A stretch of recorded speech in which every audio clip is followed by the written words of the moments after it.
Dave's a high-performance sports mind coach, helping athletes, coaches, parents and crew do it smarter in their sport.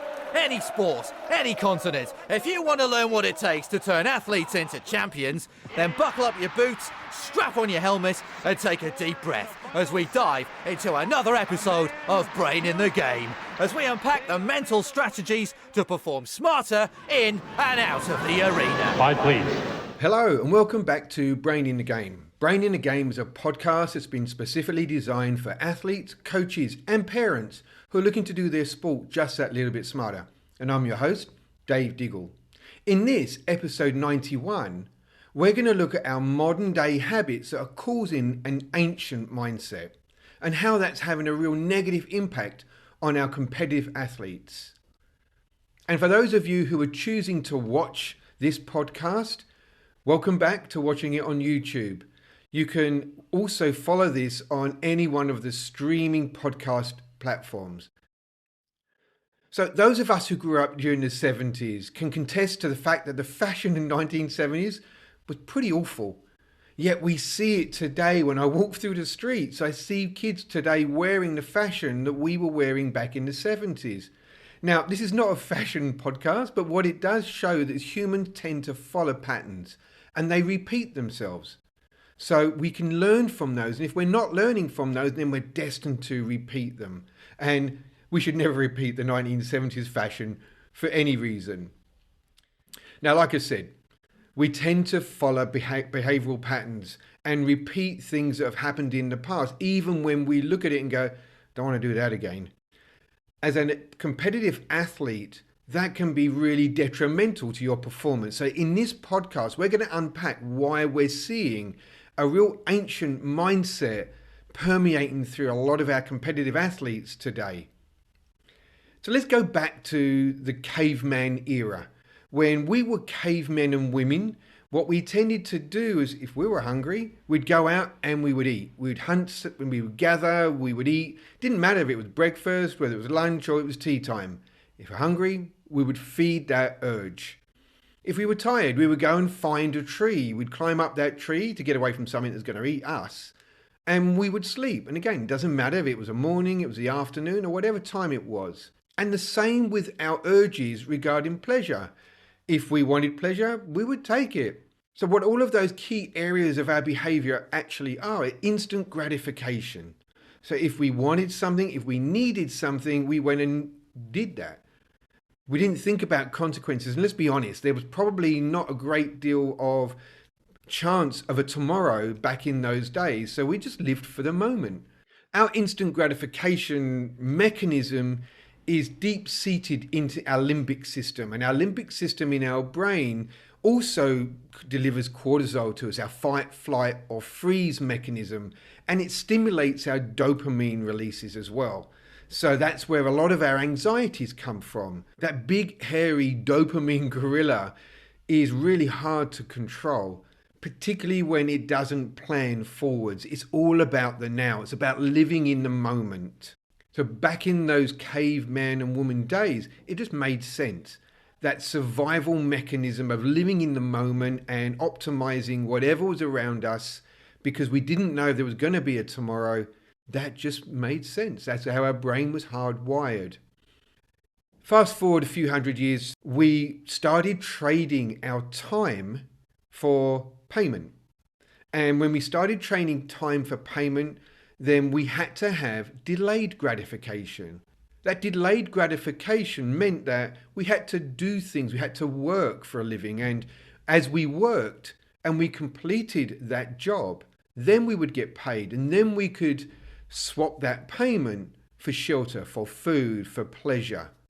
And so we started to create this delayed gratification mechanism in our brain, which is fed by our amygdala, which is our emotions. It's fed by our hippocampus, which is our memories. And it's fed by our prefrontal cortex, which is our critical thinking part of our brain. So we started to value the ability to plan and to complete, knowing that when we had that completion, we were going to get paid. So we can go and have a good meal. We could go and have a nice roof over our head, or we could have lots of really good pleasures. So we moved away from that instant gratification, living in the moment, living for the now, to better planning and recognizing value in delivery, in process, in replicability. Our brain shifted. The chemistry of our brain become a lot more focused on that delayed gratification. You may have heard of the Stanford marshmallow experiment. In 1972, psychologist and professor Walter Mitchell conducted an experiment on delayed gratification. Now, what he did was he put small children in a clinical environment and he offered them a sweet treat, a marshmallow. And they said to them, you can have that marshmallow right now. Or if you're prepared to wait, and it was typically around about 15 minutes, I'll give you 2 marshmallows, 2 sweet treats. And what we started to see was the vast majority of those children couldn't have delayed gratification. They were much more focused on, hang the thoughts of having 2 in 15 minutes, I'll take the 1 now, thanks very much. What we know about how children process is it's highly emotive. They don't have that critical thinking capacity in their prefrontal cortex to say, well, I can put off that instant gratification, that nice sweet treat right now, knowing that in 15 minutes, I can have 2. The children that could delay that gratification could turn around and say, yeah, oh, wait, thanks very much. There was a couple of triggers in that. As they assessed older children, they have that ability to recognize that I could have 2 here. So that planning mechanism of their brain was kicking in. The younger ones, no impulse control, straight for the sweet treat right now. The older ones started to recognize that if I plan for this, I can get a better return. There was still a high percentage of those older children who still went for that instant gratification. So we learned a lot about human behavior from that experiment in 1972, and subsequently they've gone on and studied many of those children and looked at the lifestyles that they created post that experiment. Those children who were able to delay that gratification tended to go on and have way more successful lives. They tended to do better at school, in their education system. They tended to do better in their employment as they went through life. They tended to do better in relationships. Their stickability to relationships was better. Those children who went for the instant gratification, who couldn't put off and plan for the future of 2 marshmallows, wanted that instant 1, tended not to perform as well at school, had more jobs throughout their career, and had a greater degree of failed relationships. It's really interesting because we can look at that in the high performance athlete world as well. And that's what this podcast is really going to unpack, that ability to plan and what causes some to not be able to plan, to want that instant success right now and get frustrated when their skills aren't there straight away, and how some athletes can better plan their progress, their strategies, their programs, and say, well, this is not working right now, but I can trust it is going to work. Particularly under pressure. When we're looking at athletes who perform well under pressure, it's those that rely on their process.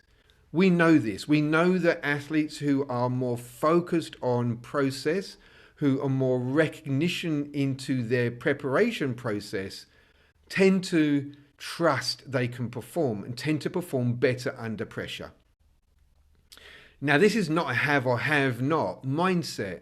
Like at the start of this podcast, I said there's an ancient mindset involved in this. It's our caveman thought process of that instant gratification that we're stimulating in today's society way more than we did 15, 20, 30, 40, 50 years ago. 50 years ago, when I was a little young competitive athlete, Delayed gratification was instilled into how we prepared. We were taught that we had to invest time, effort, and process to get an outcome. When we look at young athletes today, that same ethos isn't as prevalent. And I'm going to explain to you why. When we think about the completion ethos, it is an understanding around if I do A, B, C, and D, the consequence of that is an outcome. So those of you who have seen this image that I'm showing on screen right now, when we talk about we have a focal point, we have a process, and we have an outcome. This is how everybody's brain tends to work. We focus on doing something. We know that there's a process to get that completion gives us an outcome. When we add emotion into that process, we tend to think about the outcome more and less about the process, and it increases our emotions, and we don't have such clarity on completion. So learning to complete is a learned strategy. We put this into an athlete's mindset. If we put this into an athlete's world, if we're going through an execution of a skill, any skill, we know that there's a trigger to that skill, there's a decision to do that skill, and we trigger that skill. We follow a process to get the outcome. Makes sense. Whether we're kicking a goal, whether we're completing a twizzle on the ice, whether we're a gymnast and doing multiple somersaults, or whatever sport we're talking about, we follow this same execution format. The execution format is our way of controlling consistency, replicability, being that athlete who is not a one-hit wonder, but can turn up every single week and perform, can deliver, and can trust that competitor that as a coach you can put out there in a competitive environment, and you go, I know what they're going to do. I know how they're going to compete. I know they're going to hit their routine. Or if you're in a team, your team can depend on you because they've seen you do it in training. They've seen you do it multiple times under pressure in performance. So the ability to follow that process is critical to consistency and replicability in confidence and in trusting yourself. So our language is incredibly important. If we're teaching athletes and young people to follow process, then what we've got to be able to do is recognize and reward the outcome and not just the instant stimulation. So by retraining our brain to move the emotion of doubts and wanting that instant gratification, that instant now buzz, to feeling really good about the completion at the end of the process, we've got to recognize and reward completion. We've got to start by building a much smaller capacity first of all, and then building on top of that. So you might turn around and go, okay, when I've completed this skill, recognize and reward. Then it becomes, when I've completed that skill in a routine, recognize and reward. When I've completed that skill multiple times and I've got consistency, recognize and reward. So what we're building is a much more robust system of focus on something, follow the process, get that outcome, and then recognize the outcome. That's going to help recalibrate and retrain our brains to utilize and focus on following process and that delayed gratification, reducing that need, that urge for that instant hit, that instant dopamine hit, makes it way more sustainable. So building that into our training mechanism, so set the objective for the day, make sure we follow the process. When we hit that objective, we retrain our brain to kind of go, that's at the end of that day, that's complete, awesome, let's tick that off. If we aren't focusing on recognizing and rewarding, then our emotion has to go somewhere, and it will go into that instant gratification. So it's a retraining and recalibrating. That's important. Now, I'm not generation bashing here, because every single generation since the dawn of time have said The next generation has it easier than us. We had it much harder. And in some circumstances, that can be argued as being true. Data is proving that the next generation of highly competitive athletes and people, let's be honest, aren't actually as robust as the previous generation. It's the first time in history that we're seeing relevant scientific data that's proving that. And we've got to ask ourselves, what have we done or what are we doing that's probably not preparing the next generation of performers as well as we want them to? We're starting to see a shift in the things that our brains prioritize. Now, when I was a kid, I had to remember phone numbers because we didn't have phones to keep phone numbers in. Remember addresses. I can even remember getting my first passport, and I remember the passport number. I guarantee a lot of young athletes and competitors today would have trouble remembering their passport number or phone numbers. Now, it's not because they're not as intelligent. It's because we aren't prioritizing that as a memory necessity. So our brain is de-evolving that necessity to remember certain patterns and processes. And with technology, we're seeing that we don't have to remember how to spell. We've got autocorrect. We don't remember where things come from or dates because we've got reminders and calendar reminders that pop up on our phones all the time. So as an efficiency mechanism, our brain is turning around and going, that's just a waste of resources, us having to remember your passport number, your phone number, addresses. Because, hey, you can just plug it into Google, it will remind you, it will take you there. You don't have to remember how to get there. I know that when I'm going somewhere for the first time, I'll learn that and I'll remember that next time I go. Yet when I'm traveling with some of my clients, younger clients, and we go to a same location multiple times, they constantly plug into their phones the directions. They don't remember how to get there, and because they don't need to remember how to get there.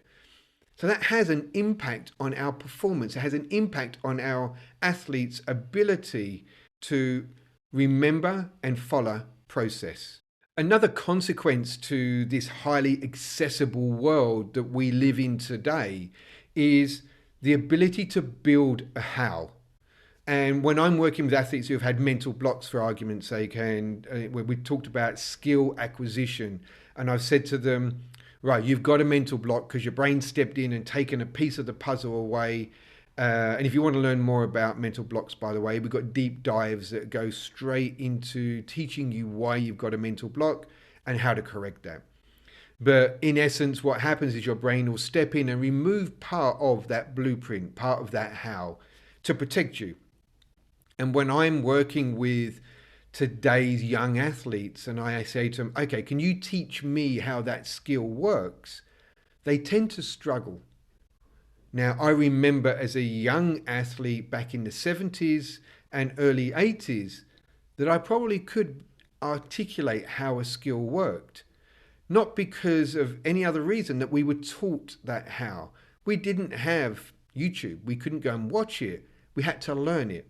So in order for us to repeat a skill, the neurological point of reference, the blueprint inside our head, had to be so crystal clear that we could replicate that. And there's a slight subtle shift in the way that our brain categorizes those memories. The athletes who can visualize the how, embed that picture into their mind and get very, very clear on, if I follow this process, I'm going to get this outcome, tend to come through mental blocks way more efficiently, effectively, and sustainably. And a lot of this comes down to our stimulation today. I've alluded to the technology, but we've also created a generation of instant gratification addicts. You think about things like Instagram, Facebook, YouTube, TikTok, and all those other social platforms that you can put something in and within seconds people are acknowledging it and recognizing it, and you're getting that dopamine hit of that feels really, really good. When we get dopamine hits, it's that big hairy gorilla we've been talking about. And the fact that that hairy gorilla will rock up and go, that feels awesome, I want more of it. But it doesn't look at how it gets more of it. It just wants more. So those social platforms will absolutely stimulate you. You'll get your dopamine produced in your body. That gorilla is going to rock up and go, yeah, this is great. You've posted that and 4,352 people have liked that in the last 30 seconds. That stimulation is an instant gratification. This instant gratification is bringing up that mindset, that ancient caveman and woman mindset of live for the now. That's having a massive impact on athletes' sustainable performance frameworking. We can also go into a whole different podcast on what impact this has on our ability to build effective and efficient relationships, on collaboration and building an environment that respects people for what they bring rather than I've got to get that instant outcome from them right now. I'm fortunate enough to work in enough environments where we work on team dynamics and team culture to recognize that often challenges arise because people don't see the long-term value that someone adds to a team. They're looking for an instant fix. That instant gratification, that instant now I need this, you need to fix it mindset comes from not recognizing delayed gratification, not looking to invest in people and build people. We have a program that teaches athletes how to prepare for competitions, how to perform, how to collect data, and then build that back into that system that's called the Mental Gladiator. And what we've done is we've diluted down to the key things to recalibrate athletes into thinking about the preparation, about investing in the how. The athletes that go through our Mental Gladiator program and through our Perform Like a Champion training have reduced the number of mental blocks in their performance. They've increased their consistency in how they perform under pressure. They've increased their confidence and their self-reliance and reduced that imposter syndrome. Now, all of that is teaching an athlete to better understand and feed the right kinds of stimulants to their brain. It's increased their focus on delayed gratification, on respecting and valuing a process. So we know that we can course correct this instant gratification addiction that we're seeing in a lot of younger people today. Statistics are showing us that young people today are turning to stimulants such as alcohol, drugs, gambling, porn, all of these stimulants to get that instant gratification more than any other time in history. So we've got to pay attention to that and recognize our environment is causing a lot of these now focused athletes, that caveman mindset of instant gratification, the poor impulse control. And as much as technology adds so much to our lives, enriches and educates so well, we've got to have the counteract to that, the balance to that. It's not about stopping the technology. We don't want to stop the technology. We want to use it smarter, particularly in a high performance world. Accessing trainings, accessing learning, accessing coaches around the world. I do a lot of my coaching via Zoom now, whereas it was dependent on me being on a plane and going somewhere. So technology is definitely enriching the learning capabilities of athletes, of coaches, of parents. But we can't neglect what we've learned in the past, that learning to value the how, learning to become more resilient to when things don't work, and being more pragmatic about unpacking and rebuilding, and being more self-reliant needs to have the balance to that technology, that instant accessibility, if we don't use it right, then we create these addicts. If we use it correctly and we use it as a tool, but not the only tool, then we end up building resilience in our athletes, in our young people.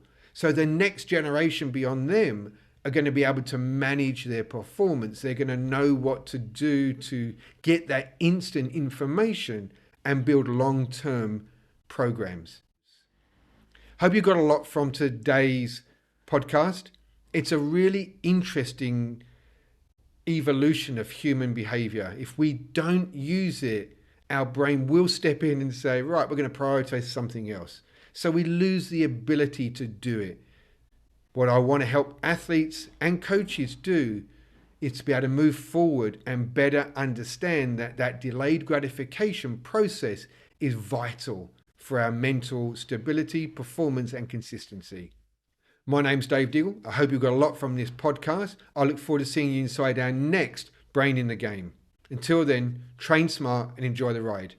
See you there. Thanks for listening. I hope you found it useful. The principles used in this podcast were developed through the Smart Mind, the #1 resource hub to learn the cutting-edge techniques and mental skills used by world-class athletes and coaches to achieve podium finish every time. You can't be serious, man. You cannot be serious!